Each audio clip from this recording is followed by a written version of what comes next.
Hi, good evening, viewers. How is the Josh? How is the Josh? What about today? Today is the Thursday.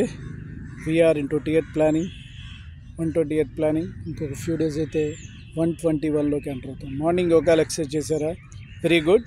Competitive levels prepare అయ్యే వాళ్ళు they are preparing their exams. What about today's topic? Geetanjali మళ్ళీ వచ్చి ఏం చేసింది, entertainment ఇచ్చిందా లేదా అనేది మనం ఈ సినిమా విశ్లేషణలో తెలుసుకుందాం. So the director Shiva and writer Kona Venkat. So ఎలా ఉంది గీతాంజలి? ఫస్ట్ గీతాంజలి ఫస్ట్లో హారర్గా కొంత కామెడీని క్రియేట్ చేస్తే ఇప్పుడు గీతాంజలి మళ్ళీ వచ్చిందనే దాని పేరుతో ఈ సినిమా స్టార్ట్ అయింది. అయితే దీంట్లో ఉన్నటువంటి ఆ హీరో ఒక మళ్ళీ డైరెక్షన్ని ఎంచుకొని సో మంచి సినిమా కోసం ప్రయత్నాల్లో ఉంటారు. సో అప్పుడు ఒక ప్రొడ్యూసర్ పిలిచి నాకు హారర్ మూవీయే కావాలి అని ఒక మహల్ చూపిస్తాడు. ఆ మహల్లో షూటింగ్ జరపాలి అని చెప్తాడు. సో అట్లా సినిమా స్టార్ట్ అవుతుంది కథ.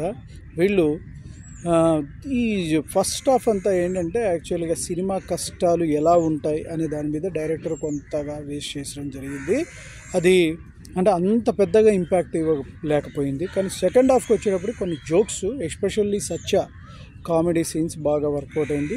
ఒక 2-3 డైలాగ్స్ సునీల్ కూడా చేశాడు. ఆ సునీల్ డైలాగ్స్ కూడా వర్కౌట్ అయినాయి. ఓవరాల్ మీద సినిమా ఇష్యూ వచ్చేటప్పటికి ఏంటంటే బాగుందా అంటే సో జోక్స్ అనేది సెకండ్ హాఫ్లో ఉంది. కొంత కామెడీని అయితే పండించగలిగారు. కాకపోతే డైలాగ్ వర్షన్లో ఇంకా పట్టుతం లేదు. కోన వెంకట్ గారు ఇంకొద్దిగా కదా పరిష్టాత్మకంగా ప్లాన్ చేసి ఉంటే బాగుండేది.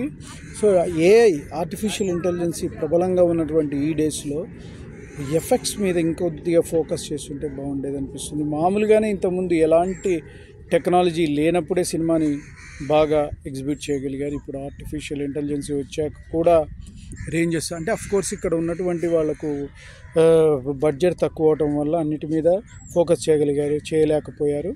సో దట్ ఇంకోటి ఏంటంటే ఆలీ గారు ఒక బొమ్మ ఉంటుంది. ఆమె first of Geetanjali enter into that, వాళ్ళ సిస్టర్ ఇంకో గీతాంజలి, ఈ విధమైనటువంటి దీంట్లో అది కొద్దిగా ఆ బొమ్మని మెయింటైన్ చేస్తుంటాడు. దాంట్లో కొంత కామెడీ ఉంది. ఆ సీన్స్ బాగానే అనిపించాయి. సో ఓవరాల్ మీద music by Praveen is okay, good.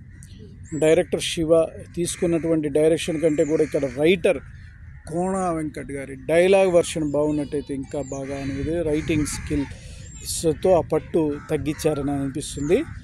So ఇంకా మిగిలిన ఆస్పెక్ట్స్కి వచ్చేటప్పటికి దాంట్లో ఇంకా కూడా కొద్దిగా డల్నెస్ కనిపించింది మిగిలిన వాల్యూస్లో కూడా.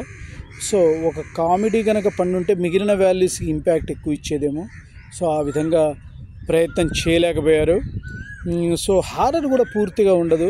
ఆ యొక్క రవిశంకర్ని బాగా ఉపయోగించుకోవాలి. అతనికి ఇంతకుముందు భైరవ్ కోనలో కూడా అతనికి వేశారు, కానీ దానికి సంబంధించినటువంటి స్క్రిప్ట్ వరకు అతనిలో మంచి ఆర్టిస్ట్ ఉండాలి, చేయగలిగే సత్తా ఉన్న క్యాండిడేట్. బట్ అది ఉపయోగించుకోలేకపోవడం వలన కొద్దిగా అందులోనూ బాగాలేదు, ఇందులోనూ కూడా అంత అద్భుతంగా ఇంపాక్ట్ ఇవ్వలేకపోయింది.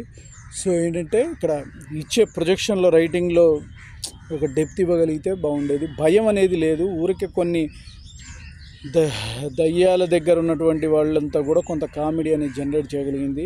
ఇందులో చాలామంది ఆర్టిస్టులు వచ్చారు. ఆర్టిస్టులు అందరూ బాగా చేశారు. శ్రీనివాస్ రెడ్డి, శకలక శంకర్, తర్వాత సత్య, సో మెనీ ఆర్టిస్టులు ఉన్నారు. సునీల్ ఉన్నాడు. సో వీళ్ళందరూ ఉన్నారు. కానీ ఎవరికి వాళ్ళది ఇంకా అద్భుతంగా వాళ్ళు వర్కౌట్ అయ్యిందా సీన్స్ అంటే కొన్ని తక్కువే అని చెప్పాలి. కాకపోతే ఓవరాల్ మీద ఈ కామెడీ వర్షన్ వీళ్ళకి ఎక్కువ ఉంది, కానీ మన అంజలికి తక్కువ ఉంది క్యారెక్టరైజేషన్ హీరోయిన్ అనేది. బికాస్ ఓకే దయ్యాల మీద ఉంటుంది సీన్ కాబట్టి ఆమె హీరోయిన్ యాంగిల్ కాబట్టి కొంత ఉండకపోవచ్చు అని ఎక్స్పెక్ట్ చేయొచ్చు. సరే, ఆమె క్యారెక్టర్ ఉన్నంతలో ఆమెకి ఇచ్చినటువంటి రోల్లో బాగానే పర్ఫార్మెన్స్ చేసింది. ఓవరాల్ మీద okay scenario. So I'm giving the rating out of this is 5కి 3 ఇస్తున్నాను. సో నా రివ్యూ మీకు నచ్చినట్లయితే please subscribe my channel and share to the others. One more thing, bell icon click చేయండి. అలా క్లిక్ చేయడం వల్ల నా ఎవ్రీ నోటిఫికేషన్ ఉంటుంది. బాయ్. గీతాంజలి మళ్ళీ వచ్చింది, కానీ మళ్ళీ అందరినీ బాగా యూటిలైజ్ చేసుకోలేదా, ఎందుకు వచ్చిందా అన్నట్టుగా. Okay, bye. యువర్ శేష్.